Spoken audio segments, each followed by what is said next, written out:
What's up, everybody? So this is a video I've tried to film probably 4 or 5 times now, and it keeps getting screwed up for various reasons. GoPros and I just don't play well together. I want to take a look at this guy right here. So this is a project boat that I picked up not too long ago. Picked it up from B&C Kayaks. It was a boat, it's a feel-free lure V1 without the removable pod. So it's one of the first generations, or one of the early generations, and they took it in on trade, and took it in from a customer who really did. It was ridden hard and put away wet. It was a mess. So I passed on it probably twice that I can think of, and before finally just getting to a point where it was just gnawing at me enough that I wanted it for a project boat. So I went in and I made an offer to Bob, and he accepted it, and so I brought it home. So right off the bat, it had holes from some kind of weird lighting installation. It had switches in here that were completely corroded and seized up and non-functional, so I needed to pull those out. So I pulled all those out, and I used some G-Flex epoxy to patch up the holes. They're similar on the other side over here. So patched it all up, got it back to being what I believe is watertight. Had some issues with the deck padding, the plate here. I pulled the plate off, and it looks like the original assembly sent the screws off on an angle, or at least somebody who may have had this off in the past sent the screws off on an angle, and it actually cracked the inserts for the screws going into the hull. So if you filled this interior up with water, it would just flood the inside out. So pulled all those out, epoxied them up, cleaned them up as best I could, sealed them up as best I could. So it seems to be water solid at this point, or water ready. I've had it out a few times just on paddle, and it paddles all right. It could use a rudder for a paddle use, but I didn't want to spend money on a rudder because I knew I was going to be converting it over to trolling motor full time. So, all right, so let's kind of take a look. We'll start at the bow, we'll work our way back, and we'll look at some of the modifications I've done. We'll look at some of the changes that I've made along the way, some of the fixes I've had to put in place, and just kind of give a good overview of the boat. So starting up front, front hatch, really the only thing I've done in here is to insert a sheet of foam across here and zip tied it to the scupper stack here, the scupper holes. Zip tied it in there, and what that does is it prevents things from sliding back into the back of the boat. So I can put supplies up here, I can put tackle, I can put my dry bag, I can put clothes, whatever. I've got a I've got a little hand bilge pump, so I can fit all that up in here now, and it doesn't all go sliding into the back of the boat. So that was just a cheap, easy thing to do, modification wise. And also I've got a pair of Amped Outdoor 30 amp hour batteries up here. So these are by far some of the best batteries I've used. So combined total in parallel, I've got 60 amp hours, which is more than enough power to run that trolling motor all day. It runs my Power Pole Micro. When I have it on the Hobie, it also runs my big Garmin fish finder, and just generally is enough power for anything I need it to do. So, all right, so getting back over here, so that's what's going on in the hatch. Onto the, let's get to the gimbal where I need it here. Onto the hatch here. The hatch was in really rough shape, so I put a couple coats, cleaned it up, put a couple coats of Plastidip on there just to kind of clean it up, make it look a little bit more presentable. But the big thing was the clip, or the latch was missing. It was broken off and missing half of it. So what I did is I replaced what was left in the latch mechanism with a pad eye. Put a pad eye here, made a small just loop out of bungee cord, knotted it off, and left myself a pull here so that I can undo that. Gives me quick and easy access into the hatch. close back down, bungee it, good to go. So there's no moving parts there, there's nothing else that's going to corrode, break off. So just a cheap little mod. Also, looking up front, you'll see on the pedals, these would normally have adjusters off through here. I actually removed the adjusters from both of the pedals so that I could have them slide freely, and what that does is it allowed me to put my rudder cables right up to the pedals, and I can use my pedals for steering. So rather than spending money to have the toe pieces or whatever they were for the original, some of the guys on the Feel Free group on Facebook, where this will probably be posted, suggested converting these to slides, and I think it worked out terrific. So that's up front. Working my way back, we'll get to the trolling motor in a little bit, but you can see I replaced all the bungees. All the original bungees were pretty much rotted, sun faded, and lost all their spring. So I keep your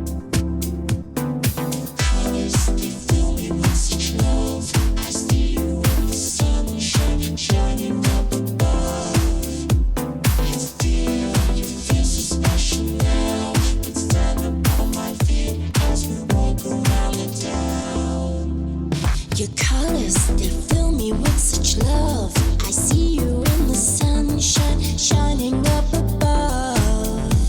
You feel so special now. With sand up on my feet as we walk around the town. I love to see you smile. I love to touch your sun. I love to feel a warm wave splashing upon me. I got you, you got me.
So I came through, and it's a quick and easy fix. One screw each, and these pull off, and there's just a knot in the bungee. So undo the screw, cut the knot, pull the old one out, pull a new bungee through, re-knot it, screw it back in, you're good to go. So I replaced both of the pad leash bungees. I replaced both of the tackle bin bungees, the bungees that are on the rod leashes. So again, just really cheap. Picked up a bunch of bungee cord from my local hardware store. Nice, easy fix to all that. The other thing is I spent, where I did have to spend a little bit of money, was refurbing the seat. The original cover and cushions were all dry rotted and torn and just stained mess. So I did get a new set of seat cushions and a new set of covers, and that also came with new pockets. So I replaced all that. And in addition, the seat frame was completely salt corroded. It was, I wouldn't call it rust, but it was corroded pretty bad and wasn't working right.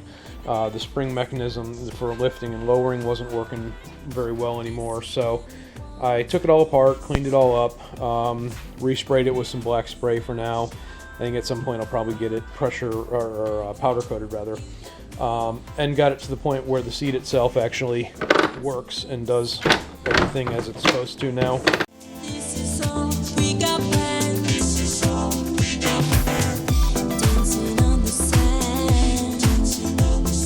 This is all we got planned. This is all we got planned. Dancing on the sand. This is all we got planned. So got that back to usable condition. cut a hole and add a 4-inch access port back here so I could get back there to work on the backer plate for the trolling motor and stuff like that. But again, we'll get to that in a minute. Added a couple pad eyes. I can use that. That's in place of the original webbing straps that were back here, which really didn't seem to do much. So this allows me to run straps back here for my cooler or my crate or whatever it is that I want to put back there, or just have tie down points for leashes or you know, anything that I want to tie off through the pad eyes or carabiner clips or whatever. Okay, so the other thing I added up front is a nice QR1 Stealth rod holder. So that's a nice little rod holder there. I actually really enjoy this. There's no dropping it in. There's no worrying about it. When you put your rod in there or net clamps in there, it's held good and tight. It's not going anywhere, and allows you quick retrieval. So you just pull back, your rod pulls right out. So if you want to do a hook set or just generally get that rod in your hand really quick, it's great for that. All right, so moving around the boat. In the back here, we've got a micro, power pole micro, and I wanted to have this on a separate plate from the trolling motor for a number of reasons, but really mainly because occasionally I may pull that trolling motor off and I still want to use the micro, or vice versa. I may want to pull the micro off and just not have the clutter back here and only be on trolling motor. So I made a separate plate out of HDPE. Cut this out, and I cut it in a shape that I still have access to the lift handle here. This was more of a weight saving / decorative, but it also gives me a handle here if I ever need to lift from there. And everything is just held on with star nuts and is able to be pulled off without any tools. And it also provided a couple things like a mount point for my lift cable for my trolling motor. And just generally gave me a nice solid platform back here for that power pole micro to rest on. So that's that. Before I get to the trolling motor, you'll also notice that I did the 2-wheel upgrade. So that gets rid of the wheel and the keel. So you'll see here the old wheel and the keel was there, and the wheel that was back there was unusable. It was worn really thin, but on top of that, the axle was actually bent. So it didn't roll. And when it did roll, it wobbled all over the place, and it was a mess. So removed that and went with a 2-wheel upgrade. So this is a removable cart setup, essentially. It's held in with cotter pins, which is a little bit different than the normal 2-wheel modification you'll see online. And the reason I did that is I didn't want to have to deal with any tools. I didn't want to have to deal with anything falling off. So quick and easy, pull the cotter pin, pull the wheel, pull one tube, and you'll see the washers are actually epoxy to the tube. These are actually the original inserts from the wheel and the keel. So pull that out, and there's the cart. So now we're ready to hit the water. And when I get to wherever I'm going, I come back from a day on the water, run that through the original hole, put that tube back on, wheel on, washer, cotter pin, boom, we're on our way. So that's the 2-wheel mod. Definitely recommend that upgrade. It makes transporting this thing so much nicer. So that brings us now to the trolling motor. So what I did with the trolling motor is, you can see I went with a single plate here. So I've got a single piece of 1/8-inch plate.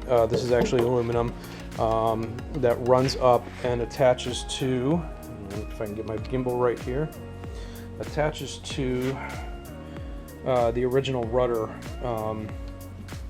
hole by means of a 1/2-inch thread, all threaded rod, and a spacer here. So once that was in, I was able to take the original mount for the water snake trolling motor and modify it just a little bit. So what I did is I took out the clamps. You'd have the screw clamps here for the transom mount, and I cut the center section out to allow this plate to pass through, and then drilled a hole so the whole thing just slides right down over this mount and is attached here. It's attached to the plate, and then the plate itself has a backer plate up inside to keep everything nice and stable. So that gave me an original mount. And then what I did is took off there was a push button locking mechanism here that allowed you to lock the, let me free this up, allowed you to lock the trolling motor in various positions. The problem is you had to be back here to push down on it, and that wasn't going to work. So I took that out and made this so that it just kind of free floated. Set up my stops, so I got to stop here, and I've actually got to stop here just to keep the trolling motor from slamming up into the bracket. And then made myself a steering plate, and the steering plate is actually the inset that was cut out of this plate here. So when I cut this out, that gave me a scrap piece that I was able to use for the steering plate, and that's just clipped on with a couple of stainless carabiners, some stainless hardware, some locking nuts, and so all of this can be undone by hand, just by whether or not I can do this one-handed or not is a trick. So you just undo all that. If I want to pull the trolling motor off, I just pull that screw there and this pin, and the whole assembly comes off.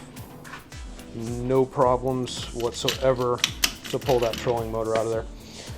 So what that did is it gave me a nice, good, solid mount, but as you see, if I were to leave this as is, I wouldn't be able to steer, because as you pull on the pedals, as these cords pull, it would pull up on the trolling motor.